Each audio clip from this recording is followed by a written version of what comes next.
Amelia Susanti. Perkenalkan, nama saya Muhammad Fikri Rahim Samsir. Perkenalkan, nama saya Fajria Patra. Jadi kali ini kami akan membuat video edukasi tentang cara penularan HIV dengan skenario pasangan suami istri datang ke klinik HIV untuk mendapatkan edukasi lebih lanjut mengenai penularan HIV. Tuan F merupakan suami dari pernikahan kedua Nyonya A. Setelah menikah, ternyata mantan suami Nyonya A positif HIV.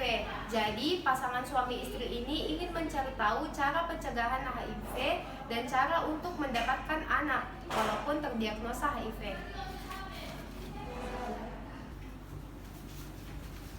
Assalamualaikum Kak. Waalaikumsalam, pagi. Ya, ada yang bisa saya bantu? Ini Kak, jadi kami pasangan suami istri dan pernikahan kami sudah berjalan 2 bulan.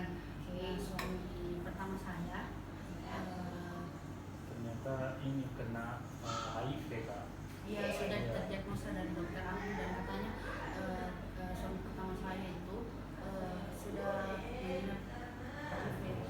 Terus kami mau tahu apakah kami kena juga HIV, terus gimana pencegahannya Kak? Oke, baik. Jadi sebelum saya jelaskan, saya konfirmasi kembali dulu ya. Berarti ini pernikahan kedua ibu ya? Iya. Oke, dan suami pertama positif HIV. Kalau boleh tahu, sama suami pertama ini sudah menikah berapa lama? Sudah 5 tahun 2 bulan. 5 tahun 2 bulan sama suami kedua?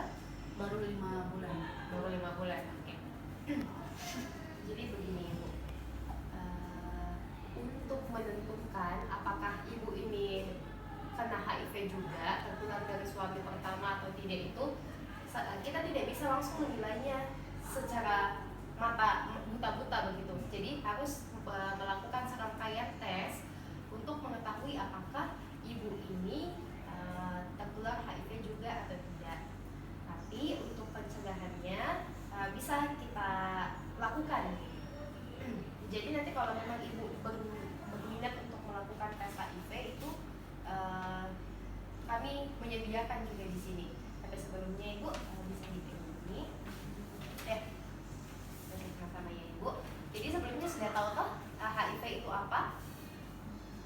Saya tahunya sekilas sih, HIV itu kayak karena kontak seksual itu. Oke. Jadi kalau HIV itu virus yang dapat hinggap di tubuh manusia, yang bisa hidup di tubuh manusia dengan cara menyerang kekebalan tubuhnya kita, sehingga virus-virus lain yang lebih berbahaya itu bisa masuk dan menginfeksi lebih cepat. Jadi perjalanan dari HIV itu ibu tidak singkat. Dia biasanya masa inkubasinya itu makan waktu sampai bertahun-tahun, biasanya 5-10 tahun. Nah, jadi dalam jangka waktu 5-10 tahun setelah terinfeksi HIV akan melemahkan sistem kekebalan tubuh. Nah, jadi untuk cara penularannya ini juga tidak mudah juga ibu. Jadi masa inkubasinya lama dan cara penularannya juga lama juga. Maksudnya tidak sembarangan itu ibu. Nah, jadi virus HIV itu tidak boleh menular. Bisa dilihat di sini ibu, HIV itu bisa tertular melalui jarum suntik, dari transfusi darah dari ibu hamil yang positif HIV ke bayinya, dan juga dari hubungan seksual. Nah, jadi selama 4 tahun menikah ini ibu, 5 tahun menikah ini sama suami pertama, ada kemungkinan ibu memiliki resiko untuk ikut tertular virus HIV dari mantan suaminya. Dan ibu juga beresiko untuk menularkan virusnya ke suaminya ibu yang baru ini. Tapi bapak juga tidak perlu khawatir, bukan berarti sewaktu-waktu misal ibu di tes HIV hasilnya positif, bapak sudah tidak mau pegang ibu. Jadi HIV ini dia tidak menular apabila bertukar pakaian atau handuk. Dia tidak menular melalui salaman tangan. Penggunaan toilet secara bersamaan ini juga tidak menularkan virus HIV. Jadi jangan sampai nanti bapak setelah dari sini tidak mau satu kamar mandi lagi sama ibu atau satu tempat tidur. Jadi HIV juga tidak menular lewat lingkungan. Contohnya itu kayak tinggal dalam satu rumah. Jadi kita dalam ruangan ini, adapun orang yang terinfeksi HIV itu tidak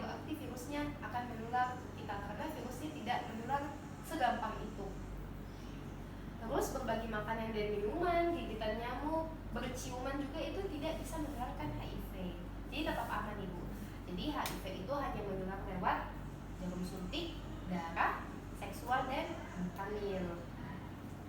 Jadi adapun cara pencegahan HIV itu yang pertama tidak melakukan hubungan seks yang beresiko. Tapi kan ibu ini sudah terlanjur ya, sudah terlambat taunya. Jadi tidak ada salahnya kalau setelah ini ibu bersedia kita akan melakukan tes HIV.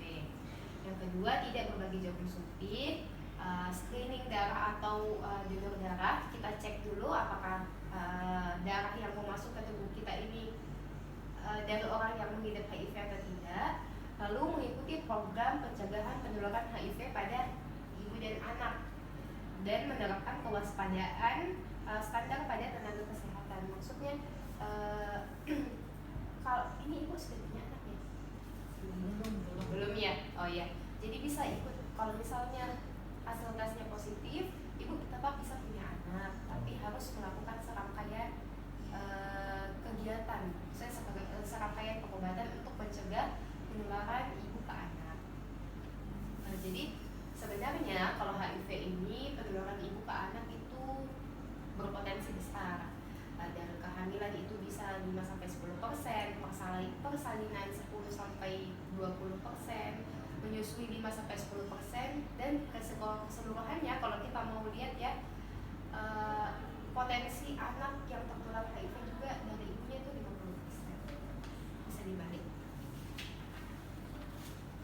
Oke, jadi tes HIV untuk mendapatkan layanan selanjutnya agar lebih sehat. Jadi ibu dites bukan berarti untuk mengucilkan ibu atau bagaimana, tapi untuk mendapatkan, untuk mencegah atau untuk mengantisipasi supaya ibu tidak menularkan ke suami dan anaknya ibu kalau misal mau program ini, program punya anak.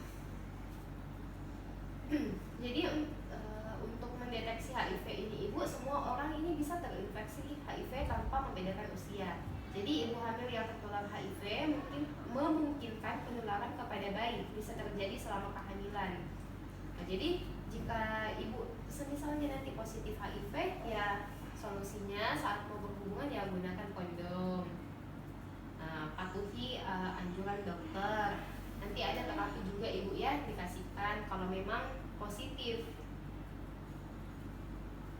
Terus kalau ini virus HIV itu sebenarnya saat berhubungan badan pada cairan vagina atau cairan sperma ini bisa mengandung virus HIV. Jadi kemungkinan besar akan menularkan kepada pasangannya.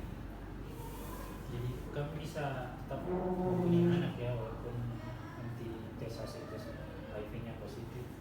Tetap bisa ibu, tapi ada programnya ibu harus ikuti. Jadi yang pertama itu ibu akan dilakukan tes tiga penyakit. Yang pertama itu sifilis, hepatitis, dan HIV.